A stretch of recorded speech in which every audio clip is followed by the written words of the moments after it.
बिस्मिल्लाहिर्रहमानिर्रहीम सल्लल्लाहु अला हबीबी मुहम्मद वसल्लम। अस्सलाम वालेकुम स्टूडेंट्स, कैसे हैं आप लोग? खैरियत से हैं? आज 4 जुलाई 2026 है और लेक्चर नंबर 2 है ये, जो अपलोड किया जा रहा है सक्सेसफुल लाइफ चैनल पे। इससे पहले सर इमरान चैनल पे पार्ट 1 इसका मैंने शेयर किया है। अगर किसी ने चैनल का लिंक लेना है तो नंबर पे आ जाएं, व्हाट्सएप करें, आपको लिंक दोनों मिल जाएंगे। और व्हाट्सएप ग्रुप का लिंक भी आएगा और चैनल के लिंक भी आएंगे। इनको आगे शेयर भी कर दिएगा ताकि बाकी बच्चों को फ़ायदा पहुंचे, स्पेशली जो ग्रुप्स वो लोगों ने ज्वाइन की हुई हैं। और हमारे नोट्स वगैरह भी लें और इनको सही तरीके से प्रिपेयर करें। जैसे कि मैंने आपको बताया कि इंटरव्यू में पूछते हैं आपसे आपकी फेवरेट गेम के बारे में, स्पोर्ट के बारे में जो आप खेलते हैं। तो आपने 3 या 4 गेम्स खेलनी है, अगर नहीं तो कम से कम 1-2 तो खेलो ना। ज़ाहिर आप फोर्सेस में जा रहे हैं, आर्मी नेवी एयर फोर्स की तैयारी कर रहे हैं, एएसएफ में जा रहे हैं, पुलिस में जा रहे हैं, तो ऐसे जो सोल्जर होते हैं वो तो अच्छे स्पोर्ट्समैन होते हैं। स्पोर्ट्समैन स्पिरिट भी आपके अंदर होनी चाहिए, फिजिकल फिटनेस भी आपके अंदर होनी चाहिए। आपको कोई ना कोई गेम खेलनी चाहिए। ये ना वो घर में बैठ रहे हैं पूरा दिन कुछ भी ना करें। एक्सरसाइज तो कर सकते हो ना, रनिंग तो कर सकते हो। अपना एक बेटा शेड्यूल बनाओ, रूटीन बनाएं, सेट करें। सही है, सुबह मैंने किस टाइम उठना है, किस टाइम मैंने वॉक पे जाना है, किस टाइम मैंने नमाज़ पढ़नी है। ठीक है, हर चीज़ टाइम पे अच्छी लगती है। हर चीज़ लेट करोगे, कज़ाएँ करेंगे, नमाजें सुस्ती करेंगे, एक्सरसाइज नहीं करोगे, सेहत भी ख़राब होगी, गुनाह भी मिलेगा, खुशियाँ भी नहीं मिलेंगी, नाकामियाँ भी आएंगी, तो क्या फ़ायदा। वो काम करें जिससे दुनिया और आखिरत का फ़ायदा हो। दुनिया और आखिरत का फ़ायदा नेक काम करने में, इस्लाम पे चलने में, अच्छे काम करने, एक दूसरे को सपोर्ट करने में, मुल्क की खिदमत करने में। ठीक है, आपके अंदर ये जज्बा होना चाहिए, दीन की खिदमत करें, मुल्क की खिदमत करें, लोगों से प्यार करें, मोहब्बतें तकसीम करें, नफ़रतें ना करें, मोहब्बतों को आम करें। ठीक है ना, अल्लाह की मखलूक से प्यार करो।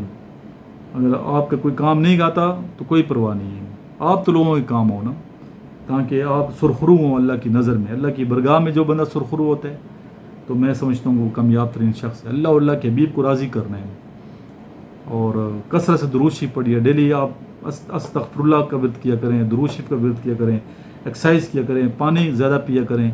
ठीक है ना, खुराक का ख्याल रखें। मोटापा है तो मोटापे को ख़त्म करो। इंग्लिश नहीं आती, इंग्लिश को ठीक करो। जब नॉलेज वीक है उसको ठीक करें। लिखना नहीं आता सही, लिखने की प्रैक्टिस करें। स्विमिंग नहीं आती, स्विमिंग की प्रैक्टिस करो। रनिंग सही नहीं आती, वीक और रनिंग में रनिंग की प्रैक्टिस करें। हर चीज़ प्रैक्टिस करते रहोगे तो इंशाल्लाह आप उसमें मजबूत होंगे और मास्टर बन जाओगे इंशाल्लाह ताला। जर्मनी का कौन सा सिक्का है?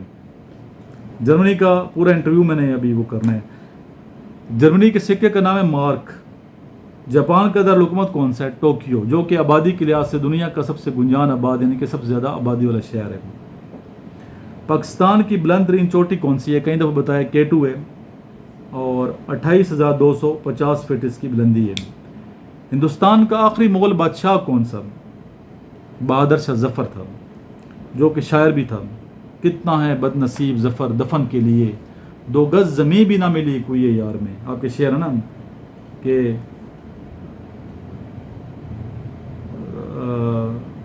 दो इंतज़ार में उम्रे दराज मांग के लाए थे 4 रोज़। उम्रे दराज गज़ल है, ये पढ़ाई जाती है फेडरल बोर्ड में कि उम्रे दराज मांग के लाए थे 4 रोज़, 2 आरज़ू में कट गए 2 इंतज़ार में। ठीक है ना, कितना है बदनसीब ज़फ़र दफन के लिए, 2 गज़ ज़मीं भी ना मिली कोई यार में। फैला के पाँव सोएंगे कुंजे मज़ार में, एक उनका मिसरा याद आ रहा है। तो बड़ी मकबूल ये उनकी गज़ल है। तो गज़ल गो शायर थे, आखिरी मुग़लिया सल्तनत के बादशाह थे बहादुर शाह ज़फ़र, और गालिब के शागिर्द भी थे, यानी कि इनका उस्ताद मिर्ज़ा गालिब था। शिमला मुआहिदा क्या है पूछ सकते हैं। मुआहिदा शिमला ये समझौता पाकिस्तान के प्राइम मिनिस्टर जुल्फ़िकार अली भुट्टो और इंडिया के prime minister Mrs Indira Gandhi के दरमियान जून जुलाई 1972 में हुआ था शिमला।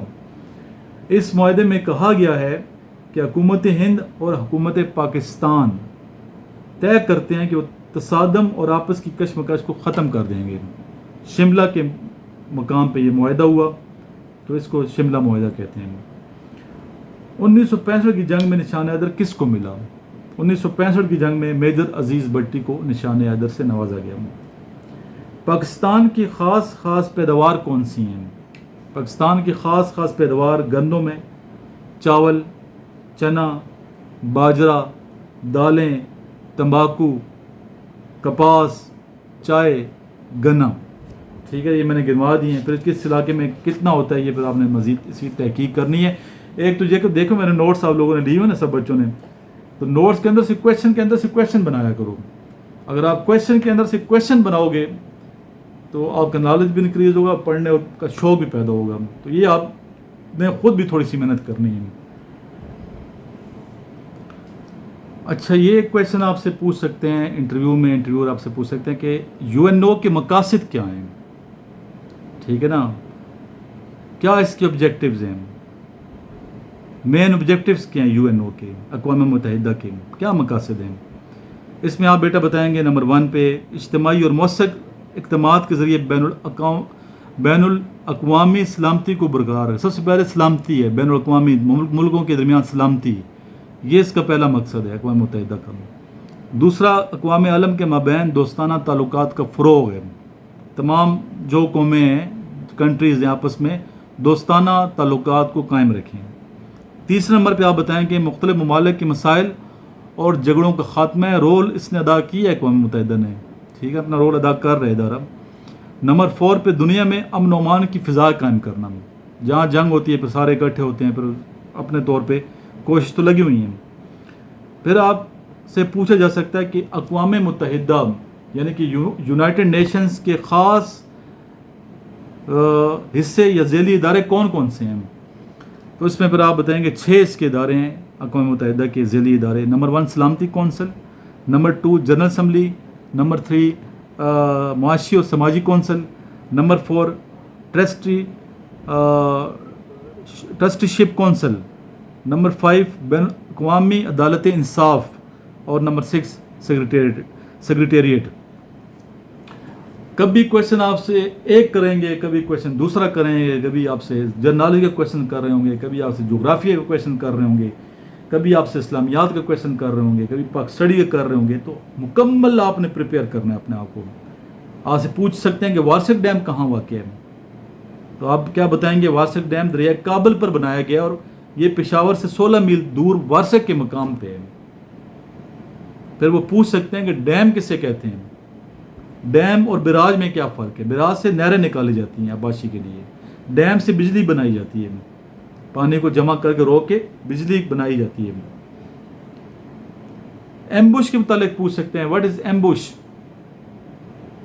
एम्बुश कमीन गाह को कहते हैं। अभी फौजी क्वेश्चन है ना, जो ज़रा आप फोर्सेस को ज्वाइन करने की तमन्ना रखते हैं तो फौजी नुक्ता नज़र से फिर मैं क्वेश्चन भी आपको डिक्टेट करवाता हूँ, लिखवाता हूँ, ताकि हर हवाले से नॉलेज हो। तो एम्बुश क्या है, कमीन गाह को कहते हैं, यानी कि वो जगह आसान लफ्ज़ों में जहाँ फौजी दस्ते छुप कर बैठते हैं। ठीक है, ताकि दुश्मन की फ़ौज पर अचानक हमला करके उसको नुकसान पहुँचाया जाए। तो अचानक जो हमला करते हैं ना, इसको भी एम्बुश कहते हैं। दुनिया का सबसे बड़ा और लंबा दरिया कौन सा है। बार बार क्वेश्चन मैं ये डिक्टेट कराता हूँ क्योंकि बार बार ये आता है, इसीलिए। दरिया नील है, कहाँ वाक़ है, शुमाली अफ्रीका में बहता है। इसकी लंबाई कितनी है, 4000 मील इसकी तकरीबन लंबाई है। माउंट एवरेस्ट के बारे में पूछ जाता है बार बार, किस सिलसिले में है, हिमालय में है माउंट एवरेस्ट। इसकी ऊंचाई कितनी है, 29,028 फीट इसकी ऊंचाई है। बरसग़ीर हिंदू पाक में पहली मुसलमान मलका कौन थी, रज़िया सुल्ताना। बरसग़ीर पाक हिंद में पहली मुसलमान मलका का नाम क्या है, रज़िया सुल्ताना। पाकिस्तान को चाइना से मिलाने वाली शाहराह कौन सी है। पाकिस्तान को चाइना से मिलाने वाली शाहराह का नाम है कराक्रम हाईवे या शाहराह रेशम।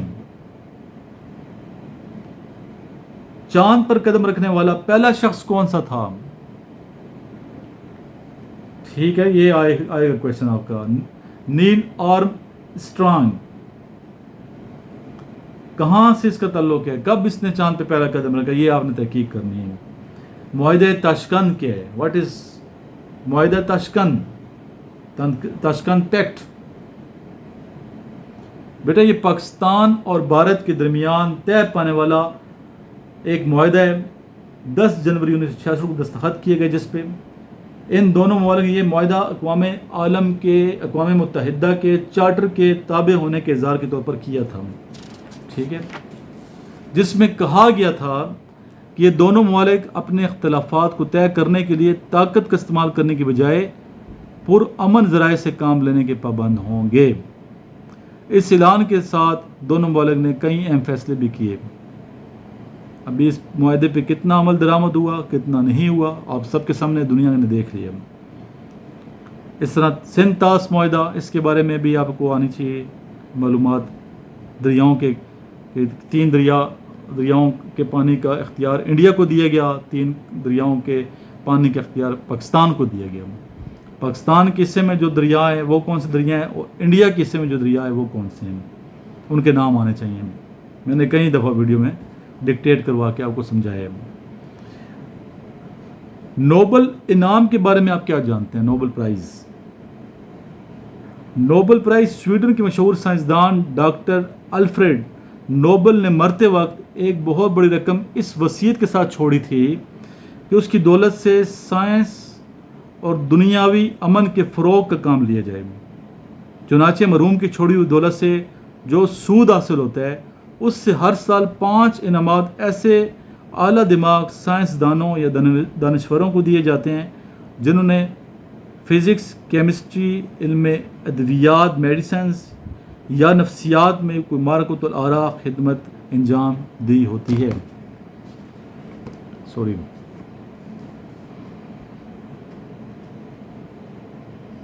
ابھی یہ چیک کیجیے گا کہ نوبل پرائز 5 دیے جاتے ہیں، زیادہ دیے جاتے ہیں، مجھے تھوڑا سا ڈاؤٹ ہے۔ اگر کسی بچے کو صحیح پتہ ہے تو کمنٹ میں بتائیں۔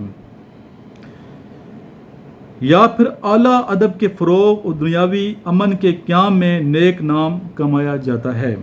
عالمی سطح پر شہرت حاصل کی ہوتی ہے۔ ان انعامات میں سے ہر ایک انعام کی مالیت تقریباً 10,000 پاؤنڈ ہوتی ہے۔ 10,000 پاؤنڈ نوبل انعام حاصل کرنا انتہائی بلند اعزاز ہے۔ یہ تھا آج کا لیکچر۔ کل صبح انشاءاللہ دوبارہ ہم آپ سے ملیں گے صبح 10 بجے۔ سر عمران چینل کو آپ وزٹ کیجیے گا، لیکچر اپلوڈ کیا جائے گا۔ ہمارے واٹس ایپ گروپ کو بھی جوائن کیجیے، نوٹس کو پڑھیں، محنت کریں، پریکٹیکل ہو جائیں تاکہ آپ کامیاب ہو، اور کوئی دن مس نہ کیا کریں جس میں آپ نے محنت نہ کی ہو۔ ہر روز آئے روز اپنے محنت عملی طور پہ پہلے سے زیادہ کرنی ہے۔ ٹھیک ہے، ایسی دعا کے ساتھ کہ اللہ تعالیٰ آپ کو کامیاب فرمائے، آپ کی محنت رنگ لائے اور آپ ملک کی خدمت کر پائیں۔ اجازت چاہوں گا، اللہ نگہبان۔